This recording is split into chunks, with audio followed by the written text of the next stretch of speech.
I took over a year off and cut you bitches some slack. Tell a friend to tell a friend. She's back. I heard you looking for me, bitch, I ain't hard to find.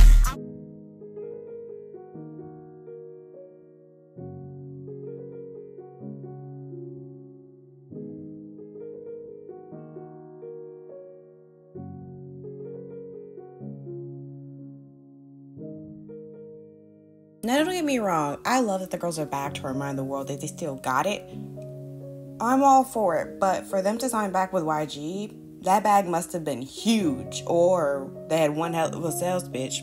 Either way, I have to say, it's really nice to see them coming back.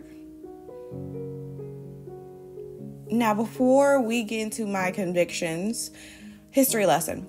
21 is a South Korean girl group formed by YG Entertainment that was active in 2009 to 2016, before now them regrouping in 2024.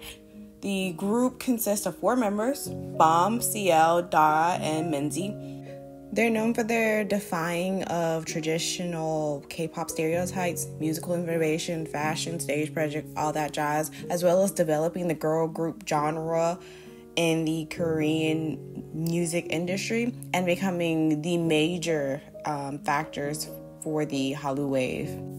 And their disbandment was nasty work. Reportedly, the members felt they were not being paid enough for their work and sought out more input for the group's musical direction. YG, on the other hand, was reportedly reluctant to give more autonomy to the members. In return, Minzy decided to leave the group. Later on, Park Bom wanted to leave the company but stay in the group, while CL and Dara renewed their contracts with YG.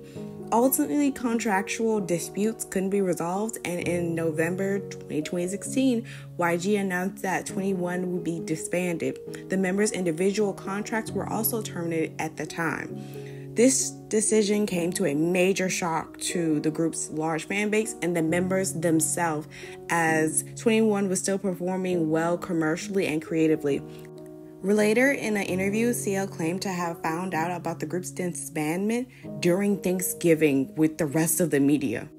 And it didn't help that Park Bom was in the midst of a drug allegation, more specifically a drug trafficking. It was reported in 2014, Bom imported 80 Adderall pills via international airmail from the United States in 2010. Adderall is a nervous-based stimulant used for, notably, ADHD. The customs office detected the shipment, and Bom went under persecution and interrogation. Bom and her management team, YG Entertainment, claimed the drugs were for medical treatment, having been prescribed the drug in the U.S. Unfortunately, Park Bom claimed that she didn't know that Adderall was banned in South Korea, and to this day, it's a huge stain on her career. But there's more lore to put on top. YG himself wasn't great either, saying things like the members of 21 being ugly, and YG himself saying that he created Blackpink for the aspect of a prettier 21. And I wish he was joking and he said these things were made up, but Jesus, there are multiple interviews that truly shouldn't exist. Which leads me to my opinions. I don't think I necessarily like the returning tour. I'm not naive to the fact that YG has already made it very clear that the girls can't sing their songs without the company's permission. And the fact that this is the only way the group as a whole can perform doesn't mean I'm happy about it necessarily. Like, YG still has a lot of major problems that plague them during their younger, successive career to modern times. So I get the reasoning, but is it viable? Among other things like the quote-unquote world tours being underperforming and newer age K-pop fans being heavily ageist, sexist, and overall obnoxious. To put on top of that the competitiveness and the toxicity that will be taking place due to Blackpink and 21 and Baby Mon having world tours at the same time, let alone the history between 21 and Blackpink's fandoms. Like, I don't know. If the company has the ability to take 3 world tours at once and not have 21 in the back burner, doesn't sound very viable, let alone to deal with the inevitable hate that's going to be transpiring.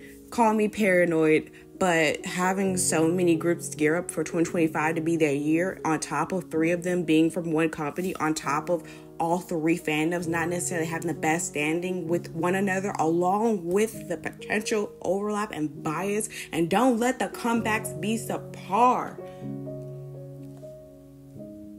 I see the forecast to be disastrous with the side of literal 2017 levels of mania. But hey, what do I know?